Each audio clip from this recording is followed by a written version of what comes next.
villain की फतबदे लेरंबे याय अदुबो cookie न पामी पोर दु माना यादबदगी कुकी न माबु नुंसीदबनी बिरेन की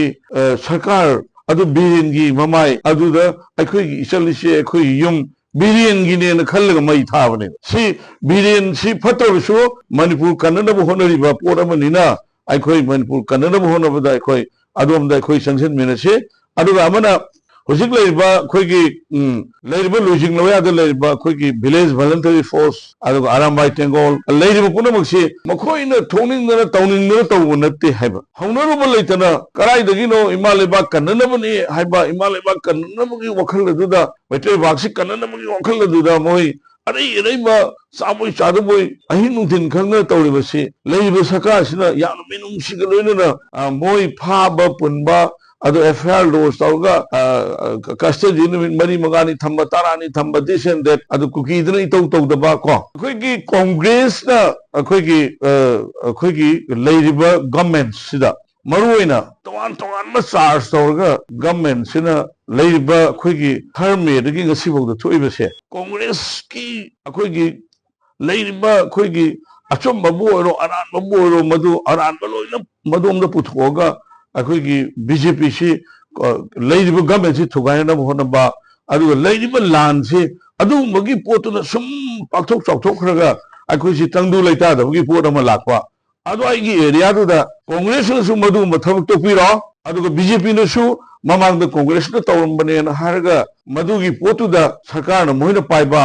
कांग्रेस न तौरमबने न हारगा मदुगी लोइसनबा याबा पोत मयाम अमखक लोइसनदबा ममांगी सरकार तदसु तवान तवान मचिंगी लमदा 996 more than 1000 की मयादा फुल मयाम से चुंगथोरकपा अदु लोइना डीसी याउनो रिकॉग्नाइज तौरमबा अदुगा मफम दुगी आई कार्ड अदुगा बैंक की तौरिबा मोइगी अदुगी कार्ड मयाम सेम खोटबुई थबक मयाम अमा तौबुदुदा मरु ओइना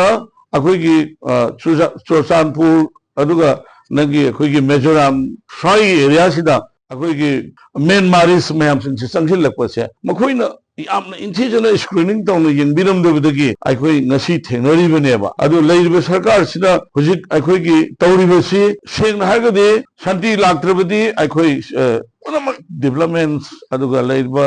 अखोइगी एजुकेशन की अदुगा लेरिबा नोमगी अखोइगी डेली ब्रेड अर्नर्स अखोइगी थबक नोमगी सुरगा साबा लेरिबा अखोइ सोसाइटी से नोमगी अगांग पिकपदगीदा अखोइगी अहलुंगरा भौदा अखोइ डिप्रेशन नमा सिगी अदुदा सिरे अदुदा कामदरे अदुदा मई थारे सिगी पोछिना अखोइ सि नोवानमदगी सिगी वखलसि सुम खलग लेबसिना मसि शांति की थबमा लाक्त्रगदि अखोइ सि यामना अखोइगी तंगदु लेता दबमा लेगनी मरमदना अखोइ पुनमक्सी आइना शिवसेना की लुहुप उपनी शिवसेना की ड्रेस सेटपन बीजेपी की लुहुप उपनी बीजेपी की ड्रेस सेटपन एनसीपी की टुपी उपनी ड्रेस सेटपन अदुबो अखोइ पुनमक्सी मणिपुरी नि मैतैन अखोइ पुनमक्सी मांगद ताबसे अखोइ सि लेबा कनबने अदुना अखोइ यारगदि अखोइ पार्टी की लेरिबा खेनबा सपोर्ट मसी थादोनरगा अखोइ की लमदम मसी कन्ननम होनबदा शांति लांगनम होनबदा मणिपुर डेमोक्रेटिक लाइन्स की लेरिबा अदुगा प्रजा पुनमक अखोइ शांति लांगनबा अखोइ अदोमदा अखोइ माइ ओनसलसे हैना अखोइ ngasiगी मणिपुर डेमोक्रेटिक लाइन्स की प्रेस मीट सि खुदों चाब लौजरगा एज ए कन्वेनर्स आइना प्रजा पुनमकता पॉलिटिकल पार्टी पुनमकता खेनब थमदनबा अदुगा कॉर्पोरेशन पीननबगी अदुगी कनोदुदा way of approach to the अखोइ मैम पुलिस हैना आई अदमाइन थमनिंगे